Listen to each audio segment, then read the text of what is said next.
Dear students, एक बार फिर से आपका स्वागत है हमारे इस चैनल मैथमेटिक्स गुरु में। तो चलिए स्टूडेंट्स, आज हम प्रश्नावली 3.4 के प्रश्न संख्या 1 के पार्ट 2 को सोल्व करेंगे। तो आइए स्टूडेंट्स देखते हैं क्वेश्चन में क्या कह रहा है। ये देखिए स्टूडेंट्स, ये है मेरा क्वेश्चन नंबर 1। इसके पार्ट 2 को हमें सोल्व करना है। स्टूडेंट्स, मैंने पार्ट 1 ऑलरेडी करा रखा है, जिसका लिंक आपको डिस्क्रिप्शन में मिल जाएगा। ठीक है, आप वहां से जाकर इसे समझ सकते हैं। आइए स्टूडेंट्स, क्वेश्चन को पढ़ लेते हैं। क्वेश्चन में क्या कह रहा है, निम्न समीकरणों के युग्मों को विलोपन विधि तथा प्रतिस्थापन विधि से हल करिए। मतलब ये जो समीकरण का युग्म हमें दिया गया है, उसे विलोपन विधि और प्रतिस्थापन विधि दोनों से हल करना है।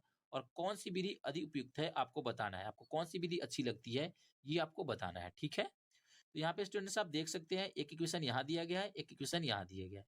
ये दो इक्वेशन दिए गए हैं, लेकिन यहाँ पे इक्वेशन फर्स्ट और यहाँ पे इक्वेशन सेकेंड नहीं लिखा हुआ है। तो हम क्या करेंगे, लिखेंगे माना कि इसको इक्वेशन फर्स्ट मानेंगे और इसको इक्वेशन सेकंड मानेंगे। ठीक है, तो आइए अपने नोटबुक में लिख लेते हैं इसको।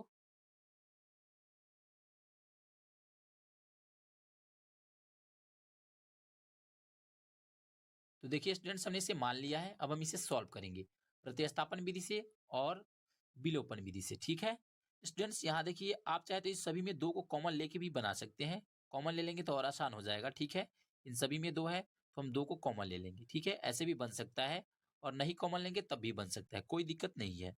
हम क्या करेंगे, सर्वप्रथम इसे प्रतिस्थापन विधि से बनाएंगे। तो यहाँ लिखेंगे प्रतिस्थापन विधि से। तो स्टूडेंट्स, प्रतिस्थापन विधि के लिए हम क्या करते हैं, सर्वप्रथम इक्वेशन फर्स्ट को लेते हैं।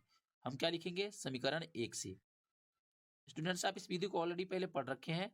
ठीक है, ये आपको याद होना चाहिए। ठीक है, अब आइए इसको हम यहाँ पे लिख देते हैं। क्या है, 3x प्लस 4y बराबर 10। ये मेरा इक्वेशन फर्स्ट है। हमें क्या करना है, किसी एक चर का मान ज्ञात कर लेना है। तो आइए हम एक चर का मान ज्ञात कर लेंगे। हम x का मान ज्ञात करेंगे तो x को यहीं पे छोड़ देना है। ये 10 है तो 10, यहाँ पे ये प्लस में है, इस साइड में आएगा तो माइनस में 4y। और हमें x का मान अब प्राप्त हो जाएगा। देखिए कैसे प्राप्त होगा, ये 10 माइनस 4y। और यहाँ पे क्या है, ये कुछ नहीं है तो गुणा में है, इधर आएगा तो क्या हो जाएगा जी, बटे के रूप में हो जाएगा। मतलब हमने क्या प्राप्त कर लिया, x का मान यहाँ पे प्राप्त कर लिया। इसको हम इक्वेशन थर्ड मान लेंगे। अब आइए स्टूडेंट्स, हम क्या करेंगे, ये जो मेरा x का मान प्राप्त हुआ है उसे हम इक्वेशन सेकेंड में रख लेते हैं। क्योंकि स्टूडेंट्स, मैंने ऑलरेडी समीकरण 1 से यहाँ बना रखा है, तो हम समीकरण 1 को ले लिए हैं। तो हम क्या करेंगे, इस x के मान को समीकरण 2 में रखेंगे। तो लिखेंगे x का मान समीकरण 2 में रखने पर,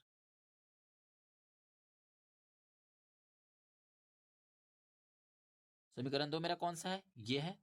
इसको हम यहाँ पे नोट कर देंगे, 2x माइनस 2y और बराबर में 2। अब इसमें हमें मान को पुट करना है, x का मान पुट करना है। तो यहाँ पे क्या है, देखिए जी, यहाँ 2 है तो 2, यहाँ कुछ नहीं तो गुणा है। x का मान क्या प्राप्त हुआ है, 10 माइनस 4y और बटा 3। और यहाँ माइनस है तो माइनस, 2y है तो 2y और बराबर में 2 है तो बराबर में 2। यहाँ देखिए स्टूडेंट्स, इसके नीचे कुछ नहीं तो 1 है, ये 2 से 3 नहीं कटेगा तो हम क्या करेंगे, ऊपर ऊपर गुणा कर लेंगे। तो क्या हो जाएगा, 10 दूनी 20 और माइनस 4 दूनी 8y और बटे 3 एकम 3। और यहाँ माइनस में 2y है तो माइनस में 2y और यहाँ बराबर में हम लिख देंगे 2। ठीक है, ये हमने क्या करा, इसको लिख लिया। अब हम इसको सॉल्व करेंगे। कैसे सॉल्व करेंगे, यहाँ देखिए इसके नीचे कुछ नहीं तो क्या जी, एक हिडन है। हम इन दोनों का एलसीएम निकाल लेंगे। 3 और एक एलसीएम क्या होगा, 3 हो जाएगा। ये 3 से 3 कट जाएगा एक बार में, तो हम इसमें एक बार गुणा करेंगे तो क्या हो जाएगा, ये इतना ही हो जाएगा। और ये माइनस है तो माइनस। फिर यहाँ देखिए एक का टेबल कितने बार पढ़ेंगे, 3 आएगा 3 बार, तो हम 2 में 3 से गुणा कर देंगे तो 6 और y है तो y हो जाएगा। और यहाँ 2 है तो 2। उसी तरह हम क्या करेंगे जी, यहाँ देखिए, यहाँ पे स्टूडेंट्स ये क्या है, इसको हम भागा बोलते हैं। क्या बोलते हैं, डिवाइड। यहाँ पे डिवाइड में इस साइड में जाएगा तो क्या हो जाएगा, मल्टीप्लाई में, मतलब गुना में हो जाएगा। जब ये इस साइड में भाग में है तो उस साइड में जाएगा तो क्या हो जाएगा, गुणा के रूप में हो जाएगा। यहाँ देखिए ये 3 यहाँ पे आएगा तो क्या हो जाएगा, गुणा के रूप में 3 हो जाएगा।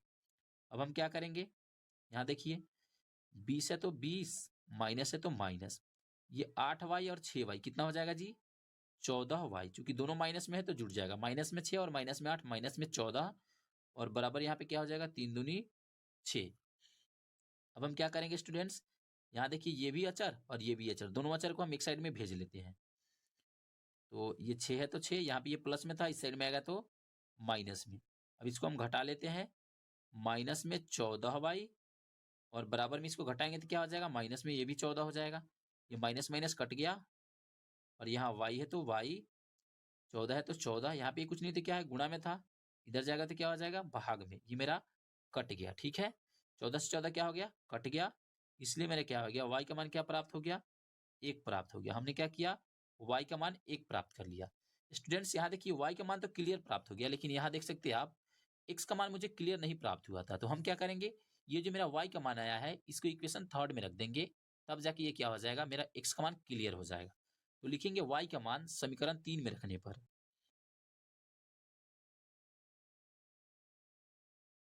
समीकरण 3 मेरा कौन सा है, ये वाला है, x बराबर 10 माइनस 4y बटा 3। इसको यहाँ पे हम नोट कर देते हैं, लिखेंगे x बराबर 10 माइनस 4y और बटे 3। इसके मान को पुट करेंगे, 10 है तो 10, माइनस है तो माइनस, 4 है तो 4, यहाँ कुछ नहीं तो क्या है, गुणा है। और यहाँ y का मान क्या दिया हुआ है, 1, तो हम यहाँ 1 रख देंगे और बटे 3। अब इसको क्या करेंगे जी, यहाँ देख सकते हैं आप, ये 10 है तो 10 और माइनस है तो माइनस, 4 एकम 4 और ये मेरा हो जाएगा 3। अब इसको क्या करेंगे स्टूडेंट्स, इसको घटा लेते हैं, 10 में से 4 घटेगा 6 और बटे क्या हो जाएगा 3। इसको घटा देंगे तो क्या हो जाएगा, ये मेरा हो जाएगा 2, जो कि मेरा क्या हो गया, x का मान प्राप्त हो गया। तो स्टूडेंट्स हमने क्या करा, x और y दोनों का मान हमने प्राप्त कर लिया। तो ये मेरा क्या हो जाएगा, x और y का मान प्राप्त हो जाता है। तो ये मेरा कौन सा विधि था जी, प्रतिस्थापन विधि। अब आइए हम इसको विलोपन विधि से भी सॉल्व करते हैं। तो विलोपन विधि से सॉल्व करने के लिए क्या करेंगे स्टूडेंट्स, यहाँ लिख लेते हैं विलोपन विधि। अब विलोपन विधि से सॉल्व करने के लिए हम क्या करते हैं, यहाँ देखिए, ये दोनों इक्वेशन दिया गया है, हमको क्या करना है, y के गुणांक को बराबर कर लेना है, यही आसान होता है। आप चाहे तो x के गुणांक को भी बराबर कर सकते हैं, कोई दिक्कत नहीं होता है। हम y के गुणांक को बराबर करेंगे। यहाँ देखिए, y के गुणांक ये 2 है और ये 4 है, दोनों बराबर नहीं है। तो हम क्या करेंगे, इस 2 से यहाँ पे गुणा कर देंगे और इस 4 से यहाँ पे गुणा कर देंगे। आइए गुणा कर लेते हैं, इस 2 से हम गुणा करेंगे यहाँ पे और इस 4 से गुणा करेंगे हम यहाँ पे। अब इसको गुणा करके हम यहाँ पे लिख देते हैं, 3 दूनी 6x और प्लस है तो प्लस, 4 दूनी 8y और बराबर है तो बराबर, और 10 दूनी 20। ये मेरा क्या हो जाएगा, इक्वेशन थर्ड हो जाएगा। चूंकि मेरा इक्वेशन फर्स्ट और सेकंड ऑलरेडी वहां दिया हुआ है, तो हम इसको क्या मानेंगे, थर्ड मानेंगे। और यहाँ भी गुणा कर लेते हैं, 4 दूनी 8 और माइनस 4 दूनी 8 y बराबर 4 दूनी 8। ये मेरा क्या हो जाएगा, इक्वेशन 4 हो जाएगा। अब हम क्या करेंगे स्टूडेंट, इसको हमें सॉल्व करना है। सॉल्व करने के लिए हम क्या करेंगे, यहाँ देखिए, ये मेरा दोनों बराबर आ गया है। जब दोनों बराबर आ जाए तो हमें क्या करना है, अब इसको जोड़कर या फिर घटाकर किसी एक को हमें कटा लेना है। अब देखिए, हम इसको जोड़ेंगे या घटाएंगे, यहाँ देखिए एक प्लस है एक माइनस है, तो हम क्या करेंगे, यहाँ देख सकते हैं स्टूडेंट्स, जब भी चिन्ह क्या हो, समान चिन्ह हो तो हम घटाएंगे और विपरीत चिन्ह होगा तो हम जोड़ेंगे। यहाँ देख सकते हैं ये कौन सा चिन्ह है, ये दोनों समान नहीं है, एक दोनों को विपरीत है, तो ये क्या करेंगे, हम इसको जोड़ लेंगे। विपरीत चिन्ह रहेगा तो हमें जोड़ना है। तो हम लिखेंगे समीकरण 3 प्लस 4 से। चलिए समीकरण 3 को यहाँ लिख देते हैं और समीकरण 4 को लिख देते हैं, 6x और 8y और यहाँ पे क्या हो जाएगा 20। यहाँ क्या है 8x और माइनस 8y बराबर क्या है 8। अब इसको क्या करेंगे, जोड़ना है। तो जोड़ने में हम क्या करते हैं, किसी का चिन्ह नहीं बदलते हैं, जोड़ में किसी का भी चिन्ह नहीं बदलेगा। तो ये प्लस में 8y, ये माइनस में 8y कट गया। अब इसको जोड़ना है, 6x में जोड़ेंगे 8x, तो क्या हो जाएगा जी 14x हो जाएगा और बराबर इसको भी जोड़ लेते हैं 28 हो जाएगा। अब आप देख सकते हैं स्टूडेंट्स, यहाँ पे ये 28 है तो 28, यहाँ पे क्या है, कुछ नहीं तो गुणा के रूप में है, इस साइड में आएगा तो क्या हो जाएगा, ये मेरा बटे के रूप में हो जाएगा। हम इसको कटा देते हैं, कितना से कट गया, 2 से कट गया, तो हमें x का मान क्या प्राप्त हो गया, 2 प्राप्त हो गया। ये हमने x का मान प्राप्त कर लिया। अब ये जो x का मान आया है, उसको हमको क्या करना है, समीकरण 3 में या फिर 4 में किसी एक में रख लेना है। तो आइए हम लिखेंगे x का मान समीकरण 3 में रखने पे, आप चाहे तो समीकरण 4 में भी इसका मान रख सकते हैं, कोई दिक्कत नहीं होगा। तो हम रख लेते हैं समीकरण 3 में, लिखेंगे x का मान समीकरण 3 में रखने पर।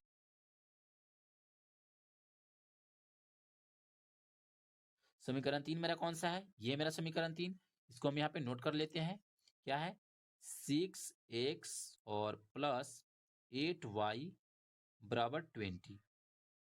अब इसमें मान को हम पुट करेंगे, 6 है तो 6, यहाँ कुछ नहीं तो गुणा है, x का मान क्या है 2 और प्लस है तो प्लस, 8y है तो 8y और बराबर 20 है तो बराबर 20। अब इसको गुणा कर लेते हैं स्टूडेंट्स, ये क्या हो जाएगा 6 दूनी 12 प्लस 8y और बराबर में 20।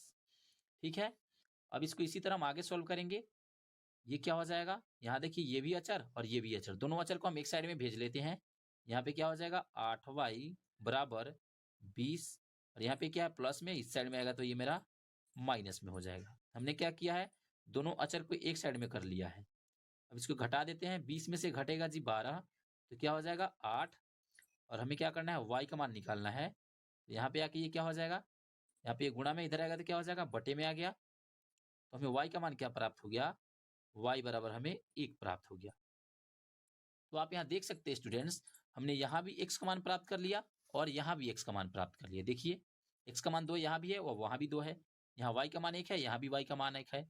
लेकिन यहाँ देखिए ये जो हमने प्रतिस्थापन विधि से बनाया था ये बहुत लंबा हो गया है। क्या हुआ, ये मेरा बहुत लंबा हो गया, लेकिन विलोपन विधि से देखिए कितना छोटा में मेरा दोनों आंसर प्राप्त हो गया। मतलब हमें बताना है कि आपको कौन सी विधि अधिक उपयुक्त लग रही है। इस क्वेश्चन में पूछ रहा था कि कौन सी विधि अधिक उपयुक्त है। आप बता सकते हैं कि कौन सा विधि अधिक उपयुक्त है। हमारे लिए तो दोनों विधि अधिक उपयुक्त है, क्योंकि इस प्रश्न में देखिए विलोपन विधि कम ही दूर में मेरा क्या हुआ है आंसर प्राप्त करवा दिया है। ठीक है, लेकिन अगले वाला जो क्वेश्चन था प्रश्न संख्या 1, उसमें क्या था कि उसमें ये जो विलोपन विधि था वो बहुत दूर में था और ये प्रतिस्थापन विधि बहुत छोटा था।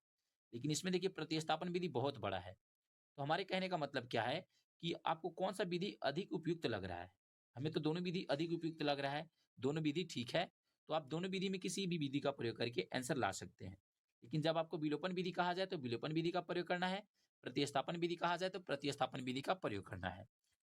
ठीक है, तो यहाँ पे देखिए स्टूडेंट्स हमारा जो क्वेश्चन दिया गया था ये वाला, इसके कितना आंसर आ गया, x का मान आ गया 2 और y का मान आ गया 1। तो लिखेंगे अतः दिए गए समीकरण युग्म का हल x बराबर 2 तथा y बराबर 1 है।